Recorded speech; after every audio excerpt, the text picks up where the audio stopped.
नमस्कार मित्रों।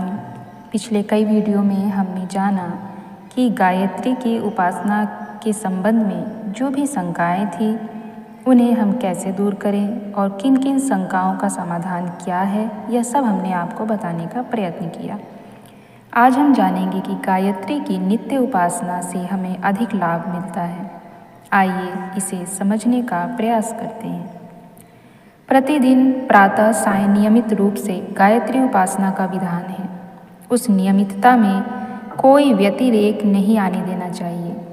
तन्मयता और एकाग्रता तो उपासना को सर्वांगपूर्ण बनाने के लिए अनिवार्य है ही, पर इतने मात्र से ही आत्मकल्याण की आवश्यकता पूरी नहीं हो जाती।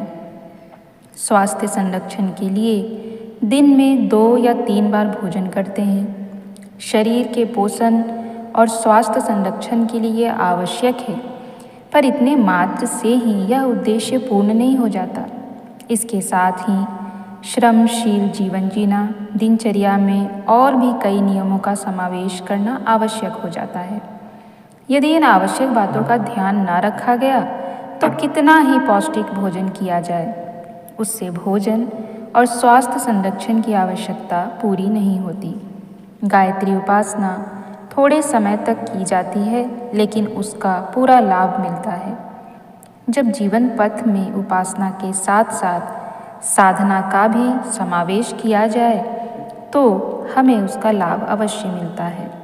पहलवान लोग शारीरिक शक्ति का संवर्धन करने के लिए पौष्टिक भोजन तो करते ही हैं, लेकिन उसका अधिकाधिक लाभ उठाने के लिए अधिकाधिक श्रम, व्यायाम, दंड बैठक आदि भी करते हैं।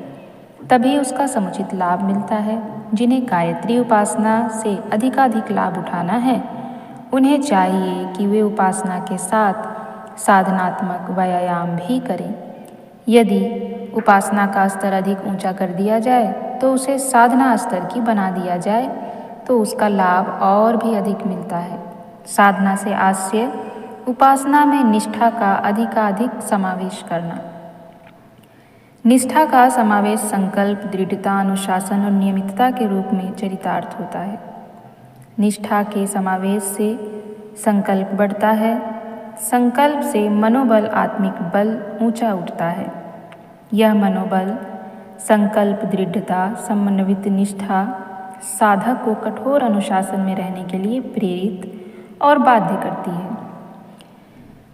यह अनुशासन नियमानुवर्तित ही तपश्चर्याएं कहलाती हैं। अनुष्ठान साधनाओं में इन्हीं बातों की विशेष रूप से आवश्यकता पड़ती है, और यदि नियमित साधना में भी इन विशेषताओं का समावेश कर लिया जाए तो वह सामान्य उपासना क्रम भी अनुष्ठान स्तर का बन जाता है। अस्तु गायत्री उपासना का अधिकाधिक लाभ उठाने के लिए उसमें नियम पालन, अनुशासन, निष्ठा, दृढ़ता और नियमितता का कड़ाई के साथ पालन करना चाहिए। तो आज हमने जाना कि नित्य उपासना से हमें कैसे लाभ प्राप्त हो सकता है और क्या उसमें हम और ऐसा जोड़ दें जिससे हम इसका और भी लाभ प्राप्त कर सकते हैं।